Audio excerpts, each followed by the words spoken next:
Excellent. Guys, thank you for joining. Mark Duplass, Charlie McDowell for The One I Love, premiering here at Sundance. Yes. I understand that this actually started with an idea from you, this really cool idea, and you brought to Charlie. So what did you say to him or what did he say to you? Well, Mark sent like a one-line idea. I was first expecting him to send like a one-pager and kind of do the work for me. Or like maybe 2 pages. Yeah, or maybe 2 pages. 2 would be nice. And instead it literally was one line, and I forwarded it to Justin later, my writing partner, and I was like, what do we do with this? And he was like, I think you cut off the email. And I said, no, it's just that line. And but it sounds like a reality show all of a sudden. You get one line from producer Mark Duplass. What are you gonna do? Can you make a movie out of this? No, but it literally is what sparked the kind of whole story, and we found this location that we were gonna shoot at, and we kind of reverse engineered the script and kind of wrote scenes that were specific to the house, and it was a really interesting way to make a movie. It said, "Tired of being a loser?" ? Go make a movie, you asshole.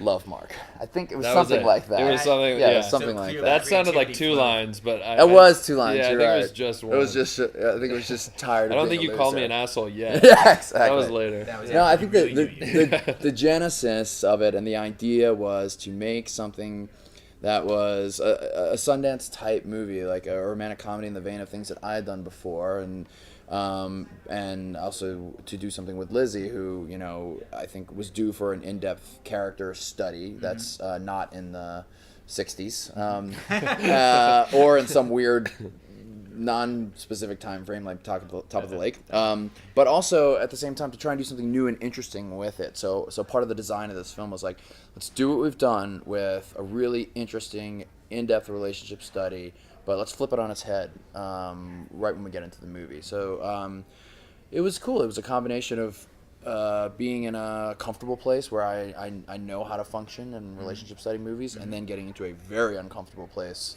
with something new and different. So it was fun. Being the genre that you're working in, I don't want to give anything really away, but you're using a genre trope to tell as the shell around a relationship story, which is, like the best, either period or sci-fi films are really about something larger. It's a metaphor that you get to use. So tell me about approaching it. Yeah, I think we always like the idea of this kind of big concept and doing it in a really small way. And I always respond to real character pieces, and this was that. And so for me, it was taking that and trying to kind of push the limits with the visuals. And Mark was kind of always on board from the beginning with that. And so that was taking something that he and Lizzie felt really comfortable in, and then trying to go a little farther in terms of pushing the envelope. You have this semi-high concept idea. How do you prevent that from becoming larger than the character study that you're doing? It's an interesting thing when you're dealing with a movie that has a concept. You obviously want to deliver on that. You want to honor that. You want to ring it for all that it's worth. But you also need to ground that in the characters, and it's certainly a tricky dance. And we had a very collaborative movie. We would discuss that line honestly almost every morning before we would shoot. What are we pushing here? What's really important? And I'll say this, and I really believe it. I think this movie is a very different type of role for Lizzie, and I think that she has, for lack of a better word, this fantastic leading lady quality to her when you meet her in person, and you see like how smart and funny and laid back and casual, again, modern normal girl.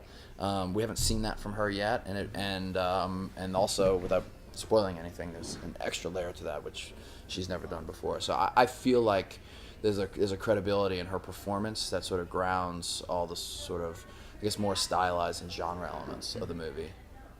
In your style of film, it's almost a neo-realist, very naturalistic style of being. She hasn't, that I've seen, worked in that mode. Her stuff is very scripted, very deliberate, at least a lot of it. How did she come into this mode? How did you work with her? How did you two find a chemistry? I think it was just a kind of a people thing where we all just connected on a human level, and it was kind of from the very beginning, I think, without seeing Lizzie do improv type things, we just sort of knew that she could do it. You know, she showed up and we talked to her, and then they kind of riffed a little bit in our first meeting when we were talking about characters, and I just kind of sat back and watched, and it was like, okay, they're totally good. And she felt, I think in the very beginning she was a little nervous, and then she just, I mean, Mark's so comfortable in that place and really helped guide all of us, and she just jumped on board and played the whole time. Yeah, she's great at it too. Well, you know, it's the kind of movie where you know, we weren't shooting over the course of 80 days, you know, so we had a limited amount of time that we wanted to do the film, and you know, I would just say, for a person to come into a movie like this, which is at once a movie that requires some improvisation, really digging into some like fun, organic, like you said, neo-realist performances, but at the same time honor the genre element of it, it's hard to do that. And so, you know, the grounding principle of this whole movie was the relationship between these two characters, and that is what this movie is about, you know. And we talked a lot about you know, what are the themes of this movie, and what are the things that are important, and what do you take away from this movie. And you know, if there's anything I can pinpoint, it has something to do with the fact that when you meet someone, you tend to present the best version of yourself, and you tend to put that version forward so that they will fall in love with you. But then what happens when they really get to know you and realize you're only 60 or 70% as cool as the person you put forward? And the other percentages. Yeah, it's really shitty, honestly, that other part, you know? And that was something that we talked about and connected with, and then threaded through the movie as something that, you know, I feel like is a good connector for audiences. You said that I read that you responded to that idea visually. How so? How do you translate that visually?